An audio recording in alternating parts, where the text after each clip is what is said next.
समान नागरिक संहिता लागू करने वाला देश का पहला राज्य बन गया है उत्तराखंड। गोवा में पहले से सिविल कानून लागू था, लेकिन यह पोर्चुगल के द्वारा लागू किया गया था। खैर, आइए जानते हैं यूसीसी के असली सच के बारे में।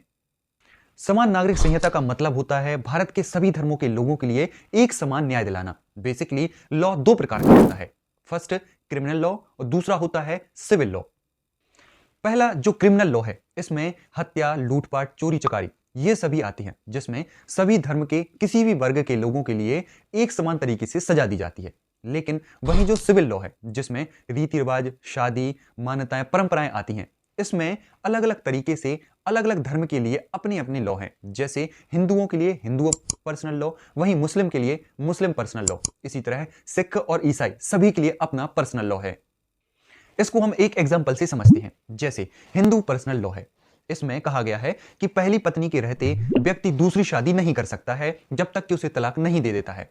लेकिन वहीं मुस्लिम पर्सनल लॉ में ऐसा नहीं है। मुस्लिम पर्सनल लॉ के अकॉर्डिंग व्यक्ति एक के अलावा दूसरी, तीसरी, चौथी या अनेक शादियां कर सकता है। ये जो अलग अलग पर्सनल लॉ चल रहे हैं, इन सभी कानून को खत्म करके सिर्फ एक लॉ, जिसका नाम है यूनिफॉर्म सिविल कोड, लाया गया है। इसमें इन सभी लॉ को खत्म कर दिया जाएगा। यूनिफॉर्म सिविल कोड के आने से क्या क्या चेंज होंगे, आइए हम इसके बारे में जानते हैं। तो पहला है, अगर कोई डाइवोर्स लेना चाहता है तो उसके लिए कोर्ट की परमिशन लेना जरूरी होगा। वहीं अगर जो मुस्लिमों में हलाला होता था वह एक अपराध माना जाएगा। अगर दो व्यक्ति लिव इन में रहना चाहते हैं तो उनको 30 दिन पहले रजिस्ट्रेशन कराना होगा।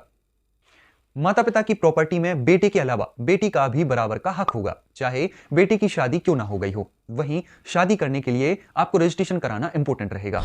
मुस्लिम भी अब बच्चे अडॉप्ट कर सकते हैं, लेकिन शर्त यह है कि वो किसी अन्य धर्म के ना हो। राज्य के मुख्यमंत्री पुष्कर सिंह धामी ने इसके लिए एक पोर्टल भी लॉन्च किया है, जो है ucc.uk.gov.in है। खैर, राज्य के जो 2.52% अनुसूचित जनजाति वर्ग के लोग हैं, इन्हें यूसीसी से दूर रखा गया है।